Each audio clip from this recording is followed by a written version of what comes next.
আবৃত্তিৰ শিৰোনাম মমতাৰ চিঠি, কবি Hem Barua. If you are coming down through the narrows of the Rivagya, please let me know beforehand, and I will come but to meet you as far as Chofusa, Ezrabao. মৰমৰ এয়া মম এডাল জ্বলাই লৈছোঁ।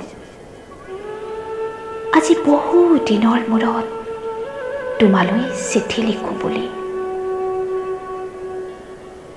বাহিৰৰ উৰুঙা বতাহ জাকে মমডাল আহি কোবাইছেহি। চাওঁ খিৰিকীখন জপাই দিওঁ। 7 বছৰৰ আগৰ কথাবোৰ তোমাৰ বাৰু মনত আছেনে? আমি যে নতুন জীৱনটোৰ পাতনি মেলিছিলোঁ। মোৰ গাত সেই অচিনাকি নিচা বাৰুকৈয়ে লাগিছিল। সিদিনা আছিল কাতিৰ কুঁৱলীসনা এটা কোমল পুৱা। পদূলিত তল সৰা শেৱালিবোৰ উপচি আছিল, আৰু সন্ধিয়া মই তোমালোকৰ ঘৰলৈ নকৈ আহিবৰ দিনা আকাশৰ মেঘৰ মোহনাত হালধীয়া জোনটো নাওখন হৈ আমাক যে ৰিঙিয়াই মাতিছিল তৰাৰ দেশলৈ। মই লোৱা কঁকালৰ ৰঙা ৰিহাখনলৈ তুমি বাৰু তেনেকৈ কিয় একেদৰে চাইছিলা? মোৰ কেনে লাগিছিল জানা? তুমি যেন কোনোবা দূৰ বিদেশৰ স্বপ্নাতুৰ আলোকৰ মানুহ, আৰু মই যেন তল সৰা এপাহ শেৱালি। সেইদিনা মন সাগৰত মোৰ এৰি অহা আৰু আহি পোৱা অলেখ ঢৌৰ কপনি জাগিছিল।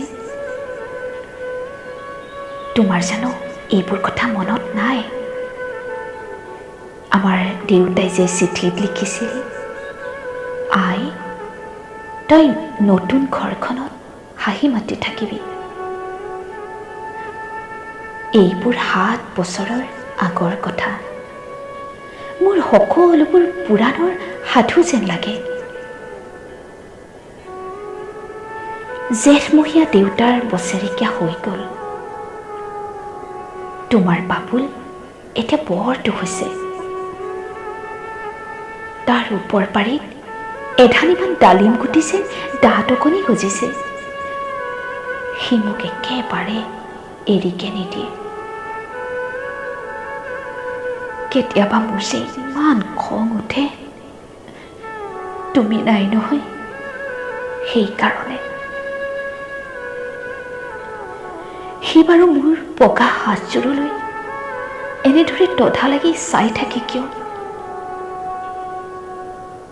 তাৰ উপজাৰ পৰা এইযোৰ কাপোৰ চিনাকি সেইকাৰণে নহয়।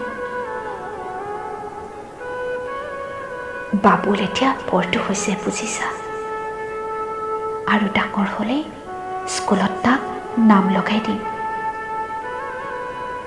স্কুলত থকা সেই সময়খিনি মোৰ যে বুকুখন তেনেই উদং হৈ থাকিব ভাই।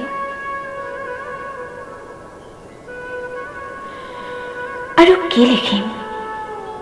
বিশেষ একো নাই।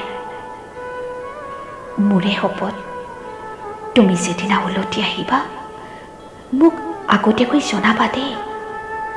মই ভোকটোৱেদি ভটিয়াই গৈ বুঢ়া লৈ তোৰ বুকুৰ পৰা তোমাক ৰিকিয়াই মাতিম। তুমি যেদিনা উলটি আহিবা মোক আগতীয়াকৈ জনাবলৈ নেপাহৰিবা দেই।